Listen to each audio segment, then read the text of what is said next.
नमस्कार विद्यार्थी मित्रांनो, आजच्या व्हिडिओमध्ये आपण पोलीस भरतीच्या 15 तारखेला झालेल्या पेपरमधील तसेच आजपर्यंत झालेल्या पेपरमधील मराठी व्याकरणाच्या प्रश्नांचा भाग 5 पाहणार आहे। यामध्ये आपण 50 प्रश्नांचा स्पष्टीकरणासह सराव करणार आहे। त्यामुळे जर तुम्ही पुढच्या पेपरसाठी तयारी करताय तर हा व्हिडिओ पूर्ण पहा आणि असेच व्हिडिओ पाहण्यासाठी आपल्या चॅनलला सबस्क्राइब करा। त्यासोबतच जर प्रश्न आवडले, उत्तर समजली, स्पष्टीकरण आवडलं तर व्हिडिओला लाईक करा। या ठिकाणी पहिला प्रश्न आहे, खाली दिलेल्या शब्दांच्या यादीतून एकाच अर्थाचे शब्द 3 वेगवेगळ्या लिंगात आढळतात, योग्य पर्याय लिहा। या ठिकाणी पाहायचं आहे कन्या, दुहिता, पोरगी, बेटी हे मित्रांनो शब्द कशामध्ये आहेत? स्त्रीलिंगीमध्ये आहेत, म्हणजे हे नाही उत्तर येत आपलं उत्तर कसं पाहिजे तर तिन्ही शब्दांचा अर्थ एकच पाहिजे किंवा तिन्ही शब्दांचा वापर एकच पाहिजे आणि लिंग वेगळं पाहिजे। ठीक आहे। लोटा लोटी लाटणे, या ठिकाणी पहा लोटा लोटी होऊ शकतं परंतु लाटणे त्याच्यामध्ये येत नाही, बसत नाहीये। ठीक आहे। झरा, ओढा, नदी, झरा पुल्लिंग, ओढा पुल्लिंग, नदी स्त्रीलिंग, नपुंसकलिंगी नाही आलेला आहे। पुढे पहा रुमाल, पागोटे, पगडी तिन्हीचा वापर डोक्यावर घेण्यासाठी होतो, तसेच तो रुमाल, ते पागोटे, ती पगडी। पुल्लिंग, नपुंसकलिंग आणि स्त्रीलिंग म्हणजे या ठिकाणी काय झालं, हे शब्द तिन्ही वेगळ्या वेगळ्या लिंगामध्ये आलेले आहेत, म्हणजे आपलं उत्तर पर्याय बी असणार आहे। ठीक आहे। दुसरा प्रश्न पहा, अधोरेखित शब्दाच्या विभक्तीचा अर्थ ओळखा, शाळेत वेळेवर यावे। अधोरेखित शब्द कोणता? शाळेत। आणि मित्रांनो या ठिकाणी प्रत्यय कोणता लागला? त। आणि मित्रांनो त प्रत्यय असेल तर सप्तमी विभक्ती असते आणि कारकार्थ कोणता? अधिकरण, म्हणजे आपलं उत्तर पर्याय बी।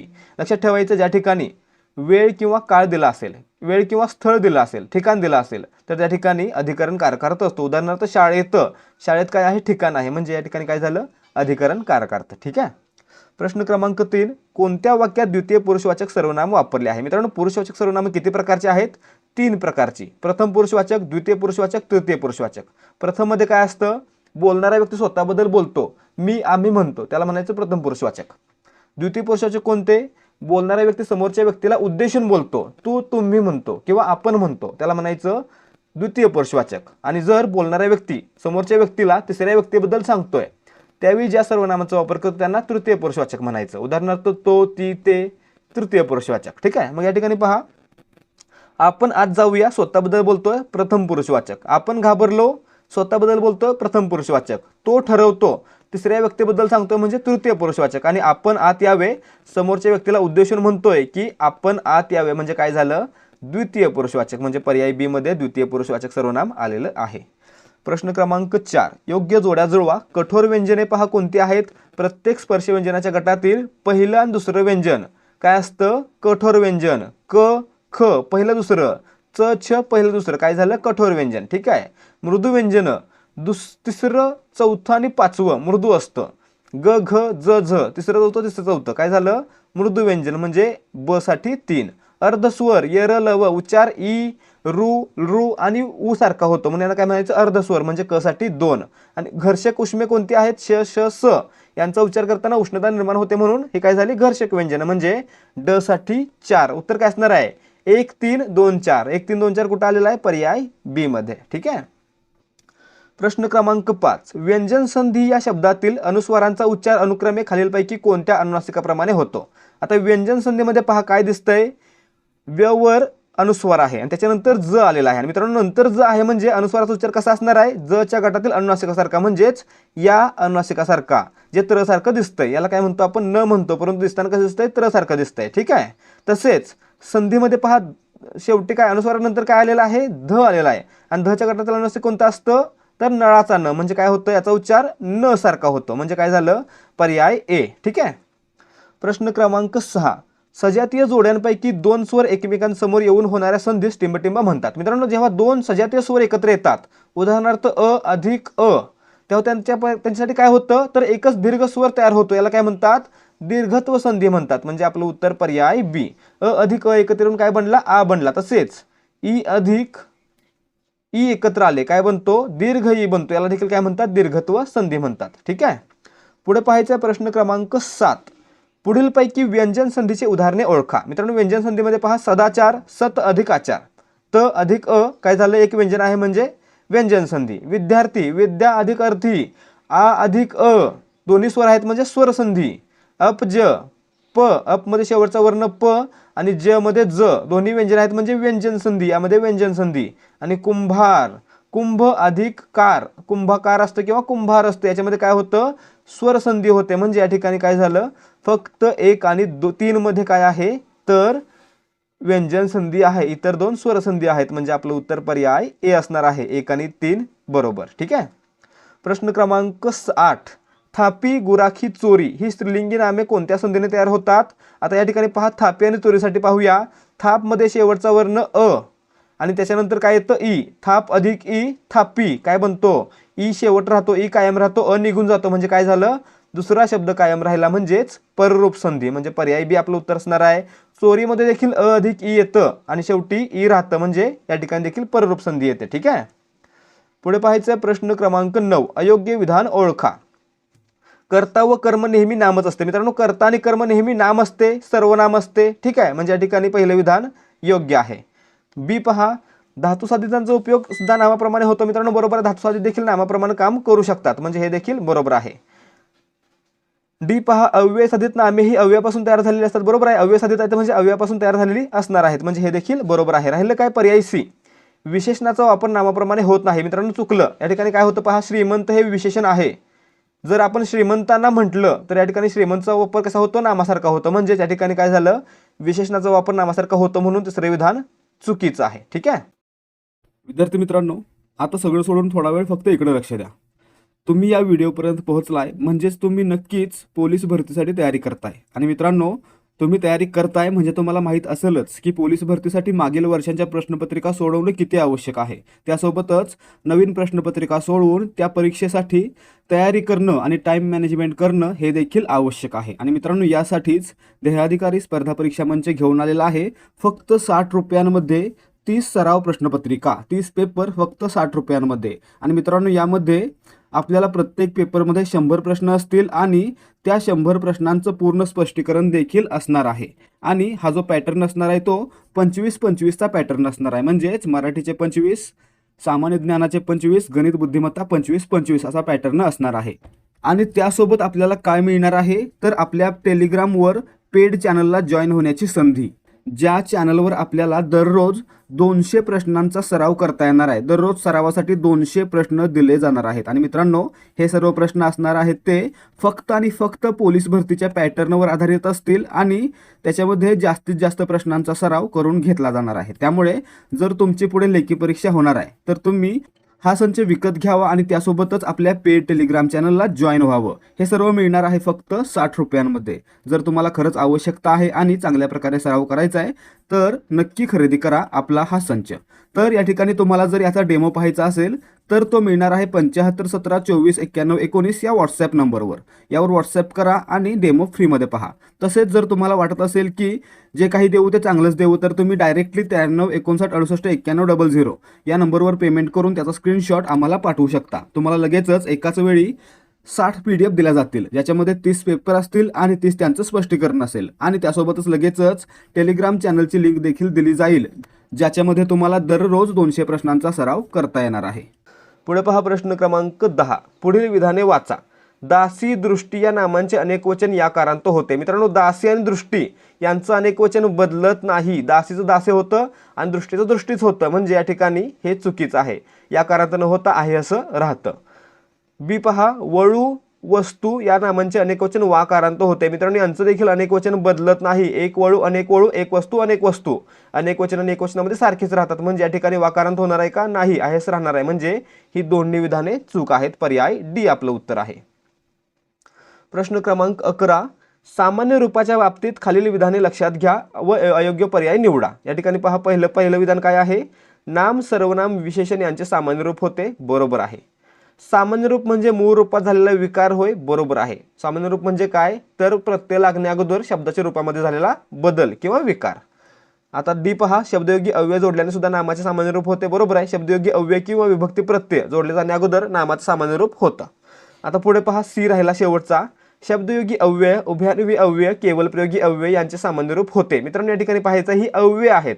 अव्यय म्हटलं की लक्षात ठेवायचं अव्ययाच्या रूपामध्ये बदल होऊ शकत नाही, कारण ते काय आहेत? अविकारी आहेत. म्हणजे या ठिकाणी यांचं सामान्य रूप होणार आहे का? नाही होणार, म्हणजे तिसरे विधान हे अयोग्य आहे. प्रश्न क्रमांक 12, जा, ए, कर, बस, बोल, पी यासारख्या मराठी भाषेतील मूळ धातूंना काय म्हणतात? यांना म्हणतात सिद्ध धातू किंवा सिद्ध शब्द, म्हणजे पर्याय बी. प्रश्न क्रमांक 13, सन्निहित भूतकाळ असलेले वाक्य शोधा. मित्रांनो, सन्निहित काळ कधी असतो? एक गोष्ट घडली त्याच्यानंतर लगेच दुसरी गोष्ट घडली तर त्याला म्हणायचं सन्निहित काळ. मग या ठिकाणी पहा काय असणार आहे, मी उठलो तोच तुम्ही पसार, म्हणजे काय झालं, या ठिकाणी एक गोष्ट घडल्यानंतर लगेच दुसरी गोष्ट घडली म्हणून पर्याय बी मध्ये सन्निहित भूतकाळ आलेला आहे. ठीक आहे. प्रश्न क्रमांक 14, कृष्णानेच द्रौपदीची लज्जा राखावी या वाक्यातील क्रियापदाचा प्रकार ओळखा. आता मित्रांनो, ज्या वाक्यातील क्रियापदातून योग्यता, इच्छा, कर्तव्य, शक्यता यांचा बोध होतो त्या ठिकाणी त्याला काय म्हणायचं, विद्यार्थी क्रियापद म्हणायचं. तसेच शेवटी वा, वी, वे असेल तर त्या ठिकाणी देखील काय असणार आहे, विद्यार्थी क्रियापद असणार आहे. मग या ठिकाणी पहा शेवटी काय आहे, वा, वी, वे असलेलं वी आहे, म्हणजे या ठिकाणी पर्याय बी विद्यार्थी क्रियापद आहे. आता कर्तव्य, शक्यता, योग्यता यापैकी काय आले, या ठिकाणी कृष्णानेच द्रौपदीची लज्जा राखावी, म्हणजेच कृष्णच त्या योग्यतेचा आहे की ज्यानं द्रौपदीची लज्जा राखावी, म्हणजे या ठिकाणी काय आली, योग्यता आली. योग्यता असेल तर विद्यार्थी क्रियापद. ठीक आहे. प्रश्न क्रमांक 15, खालील वाक्यातील अधोरेखित उभयान्वी अव्ययाचा प्रकार ओळखा. माईने खूप त्रास काढला म्हणून तर आता ते सुखात जगत आहेत. या ठिकाणी पाहायचं आहे, माईने खूप त्रास काढला आणि म्हणून हे उभयान्वी अव्यय आहे. ठीक आहे. आता मित्रांनो, त्रास काढला याचा परिणाम म्हणून काय झालं, तर माई आता सुखात आहेत, म्हणजे या ठिकाणी काय झालं, हे म्हणून हे परिणामबोधक उभयान्वी अव्यय. आणि मित्रांनो, परिणामबोधक उभयान्वी अव्ययाने जोडलेलं वाक्य असेल तर ते कोणत्या प्रकारचं असणार आहे, तर हे वाक्य संयुक्त असणार आहे, कारण परिणामबोधक उभयान्वी अव्यय आहे ते प्रधानत्व सूचक उभयान्वी अव्ययाचा प्रकार आहे. प्रश्न क्रमांक 16, खालील वाक्य कोणत्या प्रयोगाचे आहे, तिने गाणे म्हटले. या ठिकाणी पहा, तिने गाणे म्हटले, तिने करता, गाणे कर्म, म्हटले क्रियापद. एक गाणे म्हटले, दोन असतील तर गाणी म्हटली, काय होतं, कर्माचं रूप बदलल्यानंतर क्रियापदाचं रूप बदलतं, म्हणजे कर्मणी प्रयोग. आता मित्रांनो, यापैकी पुढे काय होतं आणखी, तर कर्त्याला ने हा प्रत्यय लागलेला आहे. आणि मित्रांनो, कर्मणी प्रयोगामध्ये जर कर्त्याला ने हा प्रत्यय लागला असेल तर त्याला म्हणायचं प्रधान कर्तृक कर्मणी प्रयोग. या ठिकाणी कर्ता काय असतो, प्रधान असतो, म्हणजे या ठिकाणी आपलं उत्तर पर्याय सी. लक्षात ठेवायचं आहे, कर्मणी प्रयोगामध्ये जर कर्त्याला ने प्रत्यय लागला असेल तर प्रधान कर्तृक कर्मणी प्रयोग असतो.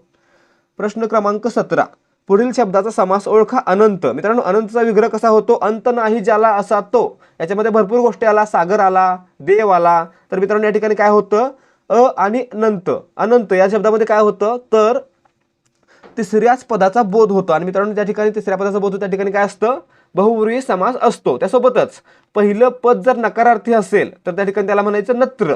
मग या ठिकाणी काय झाला, नत्र बहुव्रीही समास, पर्याय ए. ठीक आहे. प्रश्न क्रमांक 18, पुढीलपैकी कोणत्या गटातील शब्द देशी आहेत. या ठिकाणी पाहायचं आहे, ओसरी, डोंगर, उतरंड हे शब्द देशी आहेत, म्हणजे पर्याय ए. पुढे पहा प्रश्न क्रमांक 19, कर्मापूर्वी येणारा शब्द जर कर्माविषयी माहिती सांगत असेल तर त्याला टिंबटिंब म्हणतात. मित्रांनो, कर्मापूर्वी येणारा शब्द जर कर्माबद्दल अधिक माहिती सांगत असेल तर त्याला म्हणायचं कर्मपूरक विस्तार किंवा कर्म विस्तार, म्हणजे आपलं उत्तर या ठिकाणी पर्याय सी, कर्मपूरकाचा विस्तार.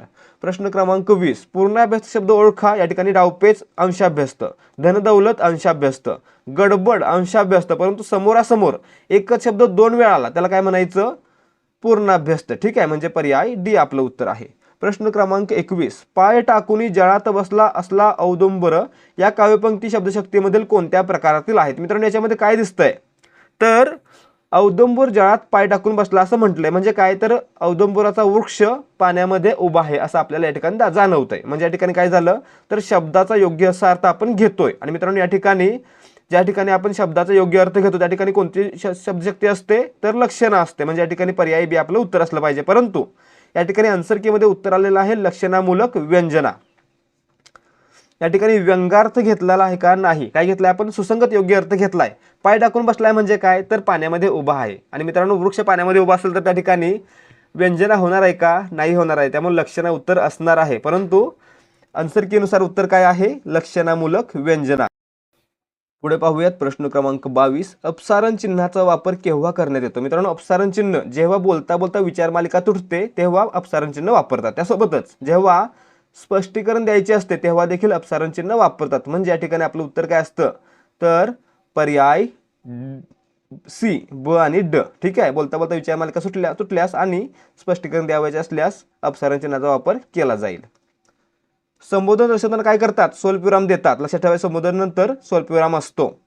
प्रश्न क्रमांक 23, पुढील विधाने वाचा. मराठीतील तत्सम इकारांत व आणि उकारांत शब्द ऱ्हस्वांत लिहावेत. मित्रांनो, मराठीमधील तत्सम शब्द आहेत ते जर त्यांच्या शेवटी इकारांत असेल किंवा उकारांत असेल तर ते काय लिहायचे, दीर्घ लिहायचे, ऱ्हस्व लिहायचे नाहीत. म्हणजे पहिलं विधान हे चुकीचं दिलंय. दुसरं पहा, तत्सम क्रियाविशेषणे दीर्घांत लिहावेत. मित्रांनो, तत्सम क्रियाविशेषणे असतील तर ती मात्र ऱ्हस्व लिहावीत. समजा शेवटी ती आहे तर ते ती कसं असलं पाहिजे, ऱ्हस्व असलं पाहिजे. म्हणजे या ठिकाणी हे देखील चुकीचं आहे. म्हणजे काय झालं या ठिकाणी, पर्याय डी आणि ब दोन्ही चूक आहेत.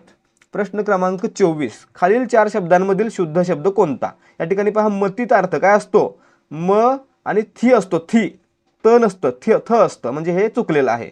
अनुसया नसतं, अनसुया असतं, अन आणि स ला उकार असतो, हे चुकलेलं आहे. ठीक आहे. हाहाकार, याच्यामध्ये हाहाकारमध्ये या ठिकाणी कोणत्याही विसर्गाची गरज नाहीये. आणि निर्भर्सना मित्रांनो या ठिकाणी पाहिलं होतं आपण, या ठिकाणी भ वर आणि स वर दोन्हीवर राफार पाहिजे. म्हणजे या ठिकाणी आहे म्हणून हा काय शब्द झाला, शुद्ध शब्द झाला. पर्याय डी. प्रश्न क्रमांक 25, कृपण या शब्दाचा विरुद्धार्थी शब्द काय असतो? कृपण म्हणजे उदार, सॉरी, कृपण म्हणजे कंजूस, त्याला विरुद्धार्थी उदार. ठीक आहे. पर्याय ए. कृपणला समानार्थी विचारला तर मात्र या ठिकाणी कंजूस आहे. ठीक आहे. प्रश्न क्रमांक 26, खालावली, मागासली, झेपावली यासारखी क्रियापदे कोणत्या प्रकारातील आहेत? मित्रांनो या ठिकाणी पहा, खालावलीमध्ये खाली, मागासली म्हणजे मागे, झेपावलीमध्ये झेप. या ठिकाणी काय दिसतंय, तर झेप हे नाम आहे, मागे आणि खाली ही काय आहेत, तर शब्दयोगी आणि क्रियाविशेषण अव्यय आहेत. आणि मित्रांनो ज्या ठिकाणी नामाला, विशेषणाला, क्रियाविशेषणाला प्रत्यय लागून जर क्रियापद बनलं तर त्याला काय म्हणायचं, साधित क्रियापद म्हणायचं. म्हणजे आपलं उत्तर पर्याय बी असणार आहे. प्रश्न क्रमांक 27, बाळासाहेबांनी समजावून सांगितले म्हणून त्याने हे काम केले या वाक्यातील उभयान्वी अव्यय टिंबटिंब प्रकारातील आहे. मित्रांनो या ठिकाणी पाहायचं आहे, हा प्रश्न आपल्या टेलिग्राम चॅनलवर आहे असा देण्यात आलेला होता. त्यासोबतच व्हिडिओमधील जे सर्व प्रश्न आहेत त्यांच्याबद्दलचे प्रश्न किंवा ते प्रश्न आपण आहे असे आपल्या टेलिग्राम चॅनलवर पाहिलेले आहेत. आणि जर तुम्ही अजूनही आपलं पेड टेलिग्राम चॅनल जॉईन केलं नसेल तर ते जॉईन करणं मस्ट आहे, कारण प्रत्येक प्रश्न आपण त्या ठिकाणी पाहिलेलाच होता. या ठिकाणी हा प्रश्न देखील आपल्या टेलिग्राम चॅनलवर आहे असा टाकण्यात आलेला होता. ठीक आहे. 28 देखील आपल्या टेलिग्राम चॅनलवर आहेच. इतर प्रश्न आहेत त्यांचे देखील स्पष्टीकरण किंवा त्या प्रकारचे प्रश्न आपल्या टेलिग्राम चॅनलवर आहेत. त्यामुळे प्रत्येकाचं उत्तर येणं सहज शक्य होतं. तर या ठिकाणी आपलं चॅनल जॉईन कसं करायचं आहे, तर 60 रुपयांचा 30 प्रश्नपत्रिकांचा संच खरेदी करायचा. खरेदी केल्यानंतर आपल्याला आपल्या पेड टेलिग्राम चॅनलची लिंक दिली जाईल, ज्याच्यावर आपण दररोज 300+ प्रश्नांचा सराव करतोय. आणि मित्रांनो जर एवढे प्रश्नांचा सराव होत असेल तर तुम्हीच विचार करा की पेपरला कोणते प्रश्न येऊ शकतात. पुढे पहा, काय पाहिलं आपण, बाळासाहेबांनी समजावून सांगितले म्हणून त्याने काम केले. या ठिकाणी समजावून सांगितले याचा परिणाम म्हणून त्याने काम केले, म्हणजे म्हणून काय झालं, परिणामबोधक उभयान्वी अव्यय झालं. म्हणजे आपलं उत्तर पर्याय ए. आणि परिणामबोधक उभयान्वी अव्ययाने जोडलेलं वाक्य कोणतं असतं, संयुक्त वाक्य असतं. ठीक आहे. पुढे पहा, प्रश्न क्रमांक 28, आमचे शरीर सदृढ व्हावे म्हणून आम्ही योगासने करतो. या ठिकाणी काय आहे उद्देश, आमचे शरीर सदृढ व्हावे या उद्देशानं आम्ही योगासने करतो. म्हणजे म्हणून काय झालं, उद्देशबोधक उभयान्वी अव्यय झालं. आणि मित्रांनो उद्देशबोधक उभयान्वी अव्यय आहे तो गौणत्व सूचक उभयान्वी अव्ययाचा प्रकार आहे. आणि मित्रांनो ज्या ठिकाणी गौणत्व सूचक उभयान्वी अव्ययाने वाक्य जोडले असतील त्या ठिकाणी मिश्र वाक्य असतं. म्हणजे या ठिकाणी वरचं वाक्य काय आहे, मिश्र वाक्य आहे. म्हणजे पर्याय सी. प्रश्न क्रमांक 29, हापूस, पायरी, बिस्किट, बटाटा हे शब्द कुठून आले मित्रांनो, पोर्तुगीज भाषेतून. पर्याय डी. फळभाज्या, पालेभाज्या, फळे हे कुठून आलेले आहेत, पोर्तुगीज भाषेतून आलेले आहेत. ठीक आहे. प्रश्न क्रमांक 30, बाजारातून मी लाल लाल टोमॅटो आणले. यातील लाल हा शब्द कोणत्या प्रकारचा आहे मित्रांनो, या ठिकाणी पाहायचं आहे, लाल लाल एकच शब्द 2 वेळा आला म्हणजे काय झाला, पूर्ण अभ्यस्त शब्द बनला. म्हणजे काय झाला, हा अभ्यस्त शब्द आहे. पर्याय सी. प्रश्न क्रमांक 31, पुढीलपैकी योग्य विरामचिन्हांचा वापर केलेले वाक्य ओळखा. वाक्य पहा मित्रांनो, आईनं बजावलं, कॉमा, अभ्यासासाठी रोज पहाटे 5 वाजता उठायचं आहे. मित्रांनो आईचे तोंडचे शब्द आहे असं दाखवण्यासाठी दुहेरी अवतरण चिन्हाचा वापर केला. म्हणजे या ठिकाणी पहिलं विधान आहे ते योग्य आहे. ठीक आहे. पर्याय ए. या ठिकाणी उद्गारवाचक चिन्ह नाहीये, कोणत्याही प्रकारची भावना व्यक्त नाहीये, म्हणून या ठिकाणी पर्याय डी येणार नाहीये. ठीक आहे. आणि या ठिकाणी लक्षात ठेवायचं आहे, दुहेरी अवतरण चिन्हाच्या अगोदर काय येतं, स्वल्पविराम येतो. हा देखील या ठिकाणी पर्याय ए मध्ये आलेला आहे. पुढे पाहायचा प्रश्न क्रमांक 32, खालीलपैकी शुद्ध शब्द ओळखा. या ठिकाणी पहा, खालील पेको हे चुकलेलं आहे बरं का, शुद्ध शब्द इथंच चुकला आपला. पण या ठिकाणी उत्तर काय आहे पहा, लुटूपुटू, ल ला आणि प ला पहिला उकार आणि ट ला दुसरा उकार असला पाहिजे. म्हणजे पर्याय ए प्रमाणे. ठीक आहे. पुढे पहा, प्रश्न क्रमांक 33, ध्येयासाठी प्राणांची आहुती देणारा. मित्रांनो ध्येयासाठी प्राणांची आहुती देणारा कोण, हुतात्मा. पर्याय डी. प्रश्न क्रमांक 34, वसंतरावाने बँकेतली सगळी ठेव काढून दामदुपटीपेक्षा जास्तीचे आश्वासन देणाऱ्या नव्या कंपनीत गुंतवली. पुढे ती कंपनीच बोगस निघाली आणि वसंतरावांचे होते नव्हते ते गेले. म्हणतात ना टिंबटिंब. या ठिकाणी पहा मित्रांनो, आधी काय होतं, आधी बुद्धी जाते मग लक्ष्मी जाते. म्हणजेच वसंतरावांना आधी बुद्धी गेली, आधी आश्वासनं देणाऱ्या कंपनीवर त्याचा विश्वास बसला आणि नंतर पुढे त्यांचे पैसे देखील गेले. म्हणजे काय झालं, आधी बुद्धी जाते मग लक्ष्मी जाते, या प्रकारची म्हण या ठिकाणी वापरता येते. प्रश्न क्रमांक 35 सर्व ठिकाणी एकाच प्रकारचा अनुभव या अर्थाची म्हण ओळखा. या ठिकाणी पाहायचं आहे घरोघरी मातीच्या चुली पळसाला पाने तीनच या दोन म्हणी आहेत ते काय दाखवतात तर कुठेही गेली तर सारखीच परिस्थिती असते म्हणजेच कुठेही गेलं तरी सारखाच अनुभव आहे. या ठिकाणी यासाठी या म्हणी वापरल्या जातात म्हणजे आपलं उत्तर काय असणार आहे ए आणि सी म्हणजे पर्याय सी आपलं उत्तर असणार आहे. ठीक आहे. आणि बी का चुकीचं आहे कारण याचा अर्थ असतो सर्वजण सारखेच असणे किंवा सर्वांमध्ये समान गुण असणे. या ठिकाणी ही म्हण यासाठी वापरली जाते. प्रश्न क्रमांक 36 उंचच्या उंच डोंगर चढताना लोंढे काकांच्या नाकी नऊ आले. मित्रांनो डोंगर चढताना नाकी नऊ आले यासाठी समानार्थी वाक्यप्रचार शोधायचा आहे. कोणता असतो प्राण कासावीस होणे. डोंगर चढताना नाकी नऊ आले म्हणजे प्राण कासावीस होणे. ठीक आहे. प्रश्न क्रमांक 37 कृपण या शब्दाचा विरुद्धार्थी शब्द. मित्रांनो 2 जिल्ह्यांचे पेपर आपण घेतले होते. दोन्ही जिल्ह्यांमध्ये हा प्रश्न कॉमन आलेला आहे. पहा या ठिकाणी कृपण म्हणजे कंजूस आणि त्याला विरुद्धार्थी उदार पर्याय ए. प्रश्न क्रमांक 38 खालीलपैकी कमळ या शब्दाचे 3 पर्याय बरोबर असून एक पर्याय चुकीचा आहे तो कोणता. या ठिकाणी पहा कुमुद म्हणजे कमळ, पंकज म्हणजे कमळ, नलिनी म्हणजे कमळ परंतु कुसुम म्हणजे फुल. या ठिकाणी काय झालं कमळला कुसुम हा समानार्थी नाही. ठीक आहे. प्रश्न क्रमांक 39 घनश्याम सुंदरा श्रीधरा अर्णोदय झाला या गीतातून कोणत्या रसाचा प्रत्यय येतो. या ठिकाणी पहा मित्रांनो हे काय आहे एक पहाटेचं भजन आहे. आणि मित्रांनो भजन कीर्तन देवाची आराधना आळवणी कशामध्ये असते शांत रसामध्ये म्हणजे पर्याय डी आपलं उत्तर असणार आहे. प्रश्न क्रमांक 40 खालील पर्यायी उत्तरातून शब्दसमूहांना एक शब्द सुचवा. मोफत कोरडा शिधा मिळण्याचे ठिकाण. मित्रांनो मोफत कोरडा शिधा किंवा मोफत अन्न मिळण्याचे ठिकाण कोणतं सदावर्त पर्याय सी. पुढे पहा प्रश्न क्रमांक 41 मुलांनी या शब्दात म हे अक्षर आहे बरोबर आहे. म हे म अधिक अ बनून बनलेले अक्षर आहे बरोबर. मू हे एक ध्वनिचिन्ह आहे. मित्रांनो अक्षर आपण लिहितो ज्या चिन्ह लिहितो त्याला काय म्हणायचं ध्वनिचिन्ह म्हणजे मू काय आहे ध्वनिचिन्ह हे देखील बरोबर आहे. पुढे मू हा एक मूलध्वनी आहे. मित्रांनो नाही मू हा मूलध्वनी नाही.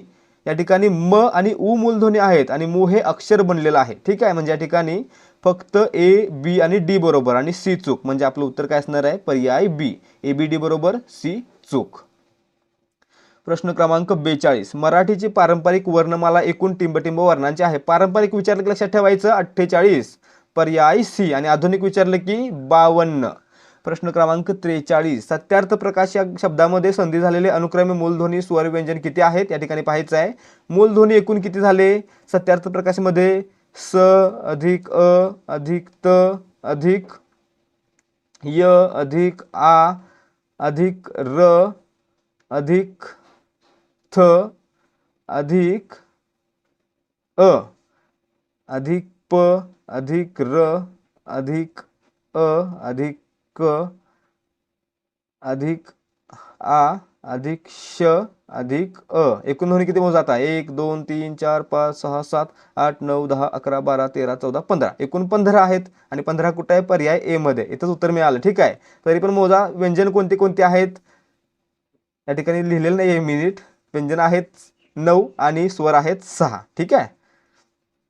पुढे पहा मित्रांनो प्रश्न क्रमांक 44 शीतोष्ण आत्मोन्नती हे शब्दसंधीच्या कोणत्या प्रकारे त्याला आहेत. मित्रांनो या ठिकाणी पहा शीतोष्ण मध्ये काय होतं शीत मधील शेवटचा वर्ण अ आणि उष्ण मधील पहिला वर्ण उ काय होतं अ अधिक उ बरोबर ओ बनतो म्हणजे काय झालं दोन्ही स्वर असल्यामुळे स्वरसंधी झाली म्हणजे या ठिकाणी आपलं उत्तर काय असणार आहे पर्याय ए स्वरसंधी. पुढे पहा प्रश्न क्रमांक 45 चिदानंद या शब्दाचा विग्रह ओळखा. याच्यामध्ये विग्रह कसा होतो चित्त त अधिक आनंद चिदानंद म्हणजे आपलं उत्तर पर्याय अ. याच्यामध्ये काय होतंय तर त पुढे स्वर आल्यामुळे तचं रूपांतर त्याच्या गटातील तिसऱ्या व्यंजनामध्ये म्हणजे द मध्ये होतं. याला काय म्हणायचं तृतीय व्यंजन संधी झालेली आहे. ठीक आहे. पुढे मित्रांनो आता वरचा प्रश्न आपण पाहिला त्याच्यामध्ये आत्मोन्नतीचा विग्रह पाहिला नाहीये. ठीक आहे. आत्मोन्नतीचा विग्रह कसा होतो तर आत्ममधील शेवटचा वर्ण अ आणि उन्नतीमधील पहिला वर्ण उ आत्म अधिक उन्नती आत्मोन्नती अ अधिक उ ओ. ठीक आहे. या ठिकाणी देखील काय झाली स्वरसंधी. पुढे पहा प्रश्न क्रमांक 46 थापी गुराखी चोरी हा प्रश्न देखील मित्रांनो दोन्ही पेपरमध्ये आहे. ठीक आहे. हा प्रश्न जालना आणि सोलापूर बॅट्समॅन दोन्ही पेपरमध्ये आलेला आहे. या ठिकाणी थापीसाठी काय होतं थाप अधिक ई पररूप संधी चोरीसाठी चोर अधिक ई पररूप संधी म्हणजे पर्याय बी. प्रश्न क्रमांक 47 सौ नलिनीताई या आमच्या आता विहीनबाई आहेत. या वाक्यातील विहीन या शब्दाचे अनेकवचनी रूप कोणते विहीनचं अनेकवचन काय होतं इकारांत विहिनी पर्याय सी. प्रश्न क्रमांक 48 माझे गाव मला फार आवडते या वाक्यातील अधोरेखित शब्दाचे लिंग ओळखा. या ठिकाणी पहा माझे गाव गावला काय म्हणतो आपण ते गाव म्हटलं की नपुंसक लिंगी म्हणजे पर्याय बी. प्रश्न क्रमांक 49, आईच्या कडेवर बाळ होते या वाक्यातील कर्त्याची विभक्ती ओळखा. आता मित्रांनो, कर्ता कसा ओळखायचा? क्रियापदाला नारा, नारी, नारे, कोण न प्रश्न विचारायचा. आता होतेसाठी काय विचारायचं? असणारा, असणारी, असणारे कोण, कडेवर असणारे कोण, बाळ. म्हणजे बाळ हा झाला वाक्यातील कर्ता आणि कर्त्याला प्रत्यय लागलाय का? नाही लागलेला. म्हणजे काय झालं? बाळ हा प्रथमामध्ये आहे, परंतु कुठं प्रथमा प्रत्यय दिलेला नाहीये. मग त्यांनी काय केलेलं आहे तर आईच्या या शब्दाचा प्रत्यय कोणता आहे? च्या. आणि च्या काय आहे? षष्टीचा प्रत्यय. म्हणजे या ठिकाणी पर्याय सी आपलं उत्तर दिलेलं आहे. ठीक आहे. आणि 50वा प्रश्न आहे, हिरवे हिरवे गार गालीचे या ओळीतील विशेषणाचा प्रकार ओळखा. हिरवे हिरवे काय दिसतंय? रंग आहे. आणि मित्रांनो, रंग आकार असेल, चव असेल तर त्याला म्हणायचं गुणवाचक विशेषण. म्हणजे काय झालं? पर्याय सी आपलं उत्तर. तर विद्यार्थी मित्रांनो, या ठिकाणी आजचे प्रश्न समाप्त होत आहेत. आजचे प्रश्न आहेत ते जालना आणि सोलापूर बॅट्समन या पोलीस भरतीच्या पेपरमधील घेण्यात आलेले होते. त्यामुळे जर तुम्हाला आजचे प्रश्न आवडले असतील, त्यांची उत्तरं समजली असतील तर या व्हिडिओला लाईक करा आणि आपल्या चॅनलला सबस्क्राईब करा. भेटूयात पुढच्या भागामध्ये. जय हिंद, जय भारत आणि जय महाराष्ट्र.